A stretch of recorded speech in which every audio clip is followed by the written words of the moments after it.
మీరెవరు? మీరు వచ్చిన పని ఏమి? మేము వాళ్ళు ఉండబట్టే ప్రార్థన. ఇప్పుడు దీనిని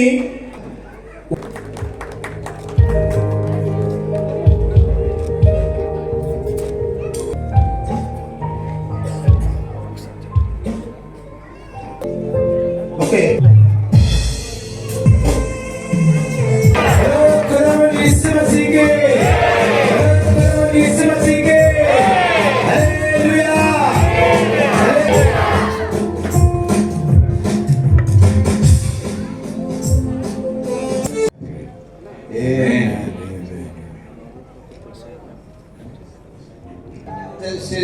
ప్రతి ఒక్కరు కూడా ఇలా పైకి లేపండి.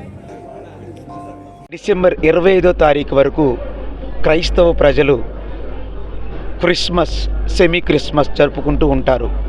అది గ్రాండ్గా వాళ్ళ స్తోమతను బట్టి ఈరోజు యూసఫ్ ఫంక్షన్ హాల్లో చీఫ్ గెస్ట్గా వచ్చినటువంటి డాక్టర్ స్పర్జన్ కింగ్ గారు, తర్వాత మన్నే గోవర్ధన్ రెడ్డి గారు, శివాజీరాజే గారు కూతురు డాటర్ మేఘన, మేమందరం కలిసి యూసఫ్ ఫంక్షన్ హాల్లో ఈ శాంతి మహోత్సవాన్ని జరపడం జరిగింది. క్రిస్మస్ అంటే అర్థం ప్రజల మీద ప్రేమ కలిగి ఉండడం. క్రిస్మస్ అంటే క్రీస్తు ప్రేమను ఇతరులకు చాటడం, ఇబ్బందుల్లో ఉన్నటువంటి వారిని, బాధల్లో ఉన్నటువంటి వారిని పరామర్శించడం. దేవుడు కూడా ఈ లోకానికి ఎందుకు వచ్చాడు అని తెలియజేసేదే క్రిస్మస్. దేవుడు ఈ లోకానికి ఎందుకు వచ్చాడంటే దీనులను, దరిద్రులను, దిక్కులేని వాళ్ళని ఆదరించడానికి వచ్చారు. ఇది క్రీస్తు ప్రేమను మేము చాటుతూ ఉంటాము.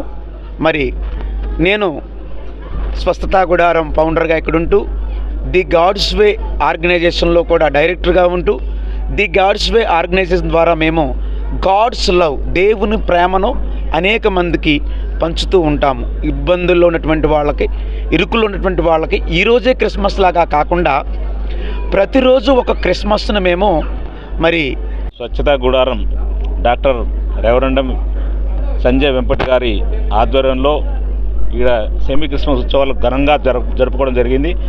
ఈ సెమీ క్రిస్మస్ ఉత్సవాలకు చాలా పెద్ద వంశులు చాలామంది రావడం, అలాగే దేవుని బిడ్డలు కూడా చాలామంది రావడం చాలా గొప్పగా ఘనంగా నిర్వహించడం జరిగింది. ఈ సందర్భంగా ప్రతి ఒక్కరు ఇక్కడ పాల్గొన్న వారికి, అలాగే క్రైస్తవ సోదరులందరూ కూడా సెమీ క్రిస్మస్ శుభాకాంక్షలు. అలాగే ప్రపంచం మొత్తం ఈ పండుగను ఘనంగా జరుపుకునే